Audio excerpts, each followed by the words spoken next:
The PAWS period underwent major changes this year. We'll analyze the new system and get reaction from students and teachers. And Roseville High School is still designated as a program improvement school, but is there still a silver lining? And iPods are normally used to listen to music and play games, but some classes are using them to study history. All these and more stories coming up on TigerCast News on this Monday, September 12th, 2011.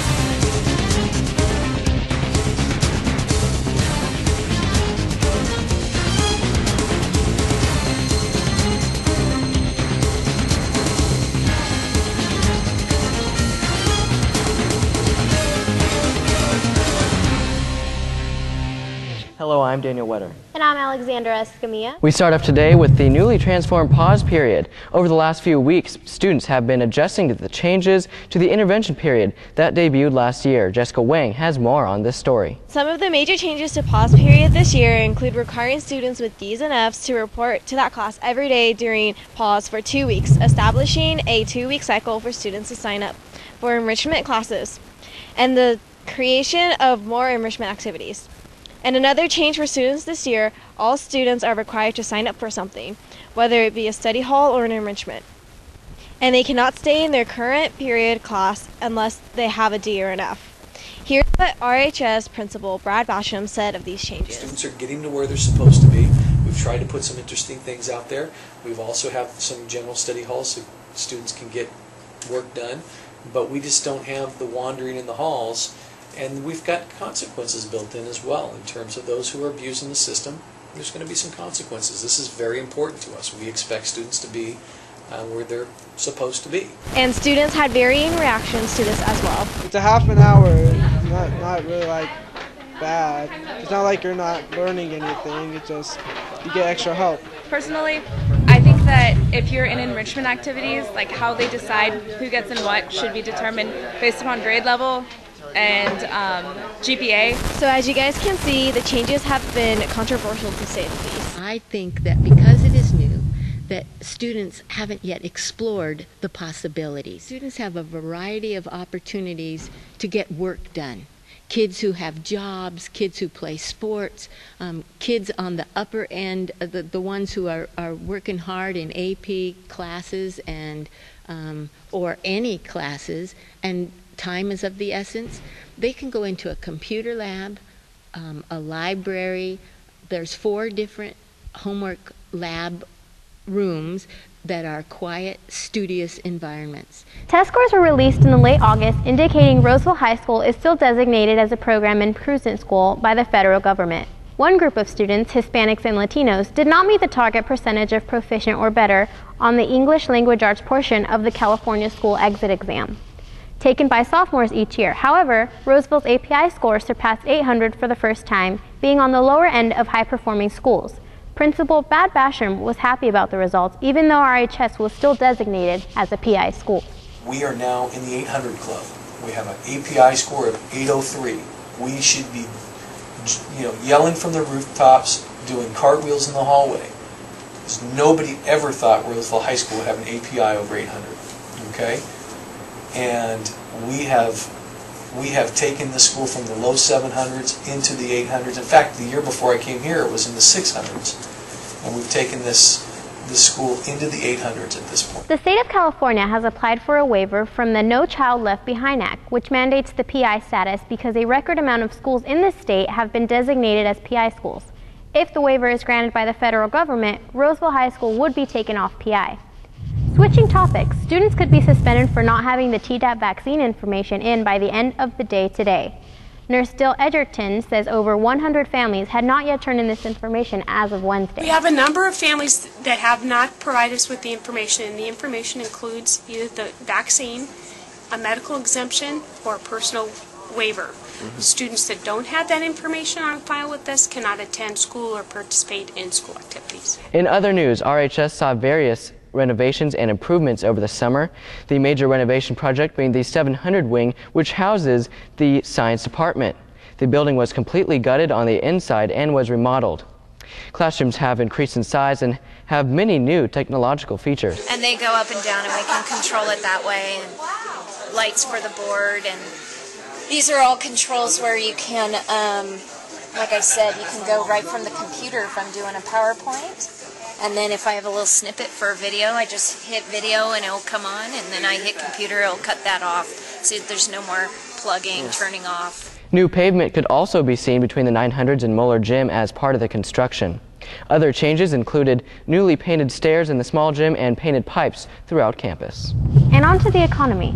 The 2011-2012 Roseville Joint Union High School District budget did not change too much from the last year, which many are taking as good news, including Principal Bad Basham. What's the good news is that the state kept the funding the same, whereas every year we've been looking at possible cuts, or there were cuts, and then late minute additions, furlough days, no furlough days. There was just always a lot of uncertainty.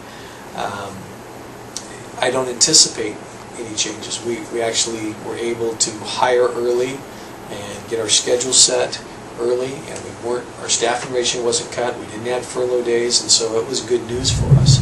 In other economic news, the threat of a double-dip recession has grown in the last few months with struggling employment reports and market gyrations. This has Principal Basham concerned. Just go out and spend your reserves down to nothing doesn't make sense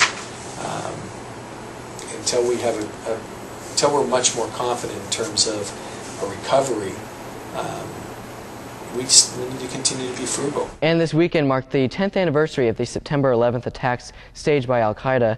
We talked to some students to see what they were doing when they found out about the attacks. I remember waking up and the TV was off. Everything felt absolutely normal. And we got a call from one of our neighbors saying, "Turn on the TV, turn on the TV."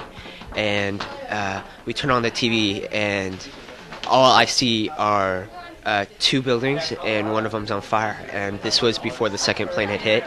And all of a sudden, we see a plane come into the picture, and the second plane hit. And I just remember, for some odd reason, I didn't know what was going on, but my stomach just dropped. I do remember going out and seeing the news on, and just the towers collapsing.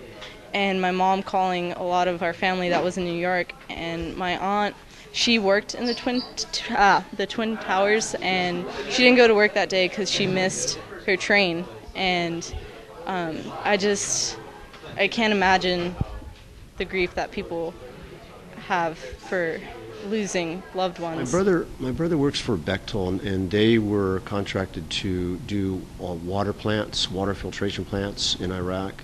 So they were part of the rebuilding process over there. Like anybody that's had a relative in a war or in a war zone, you think about it all the time. It's always on your mind, and it's one of those things that people that have either been through it or have had relatives go through it, they know that it's quite a burden. Some students on campus are using iPods and iPads. Students in Marie Chris AP Euro classes are using them to study history. And the kids will present with each other through the iPods instead of, so for example, there's an example that was a Word document that was turned in, and then they'll now present this way in little dinner table presentations. And it's time for TigerCast Tiger Highlights. Mark Reese and Jerry Parrott have them for you. Hello.